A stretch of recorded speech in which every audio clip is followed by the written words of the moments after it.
गांव की बहू।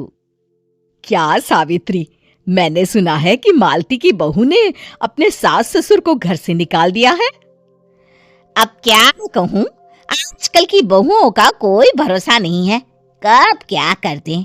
मालती की बहू को देखकर कौन कह सकता था कि वो ऐसी निकलेगी।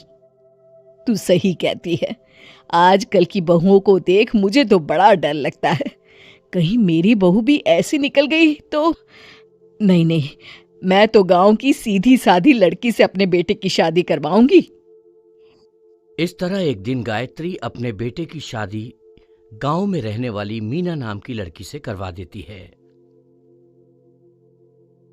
लो लीजिए माँ जी, आपके लिए गर्मा गर्म नाश्ता और चाय। अरे वाह बहू, सच कह रही हूँ, जब से तू इस घर में आई है मुझे तो बड़ा आराम है। तेरे जैसी बहू तो किस्मत वालों को मिलती है। का माँ जी, अब इतनी भी तारीफ मत करिए ना।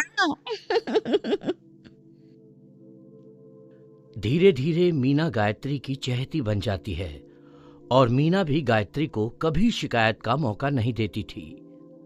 फिर एक दिन, ये ले बहू, आज मैं बाजार से तेरे लिए साड़ी लाई हूँ। साड़ी देखते ही मीना का मुंह लटक जाता है। का माँ जी, ये भी कोई साड़ी है? ना, मुझे तो बिल्कुल पसंद नहीं आई। नहीं था तो कोई अच्छी महंगी वाली साड़ी ले आती मैं। आप तो ये सस्ती साड़ी उठा लाई। मुझे नहीं ना चाहिए आपकी ये साड़ी, आप ही पहनिए इसे। अरे ये क्या बहू, तू तो आजकल कुछ ज्यादा ही नखरे दिखा रही है।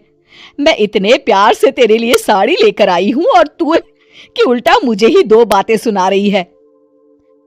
अरे माँ जी, आप अपने लिए तो बड़ी डिजाइनदार और महंगी महंगी साड़ियां खरीदती हैं और मेरे लिए ये सस्ती साड़ी ले आई।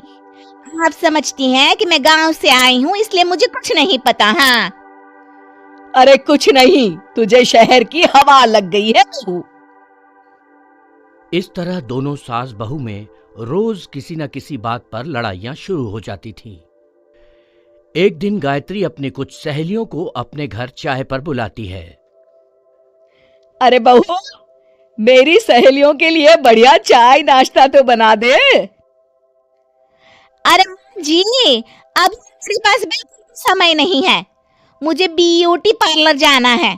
चाय नाश्ता भी बना लीजिए। हाँ, तू कब से ब्यूटी पार्लर जाने लगी है?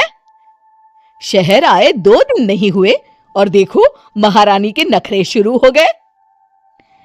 बस भी करिए माँ जी, आपसे बहस करने के लिए मेरे पास ना बिल्कुल टाइम नहीं है। आपका क्या है, आप समझती हैं कि मैं गांव से आई हूं तो मुझे कुछ नहीं आता, और आप जो रोज रोज मुझसे मेहमान नवाजी करवाती रहती हैं नौकरानी की तरह।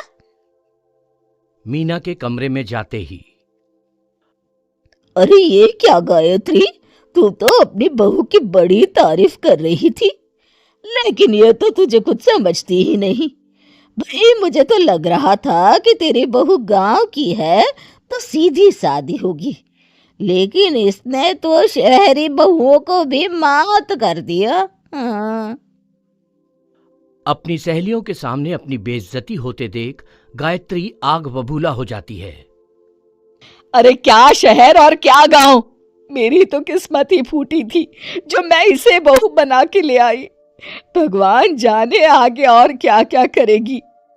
अब तो मुझे कुछ ठीक नहीं लगता, तू जरा संभल के रहना, कहीं मालती की तरह तेरा भी हाल बेहाल ना हो जाए। अच्छा, अब हम चलते हैं। अपनी सहेली की बातें सुनकर गायत्री थोड़ी घबरा जाती है। अरे ये सुशीला क्या बोलकर चली गई, कहीं इसकी बात सच ना निकल जाए। दूसरी तरफ मीना सारी बातें सुन लेती है। अगले दिन से गायत्री अपनी बहू से कोई काम करवाने से पहले 10 बार सोचती थी। ज्यादातर काम वो खुद ही कर लेती थी। अचानक अपनी सास में आए इस बदलाव को देख मीना, लाइए ना माँ जी, मैं कर देती हूँ ना। एक बात पूछूं माँ जी, आजकल ना आप बड़ी चुप चुप सी रहती हैं, और अब मुझसे झगड़ना तो दूर, मुझसे खुल के बात तक नहीं करती आप। अब कुछ नहीं बहू, ऐसे ही। मीना अपनी सास की मंशा भांप जाती है और मुस्कुराते हुए कहती है, अरे माँ जी, चिंता मत करिए, मैं आपको घर से नहीं ना निकालने वाली। ये डर आप अपने मन से निकाल दीजिए। अरे छोटे मोटे झगड़े तो हर घर में होते रहते हैं, चाहे कुछ भी हो जाए, आप मेरी सासू माँ हो। मैं तो जिंदगी भर आपकी सेवा करूंगी माँ जी।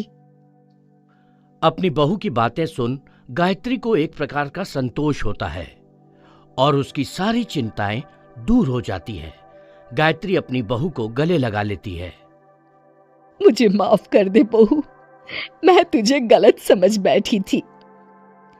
कोई बात नहीं माँ जी, ये ना घर घर की कहानी है। हाँ।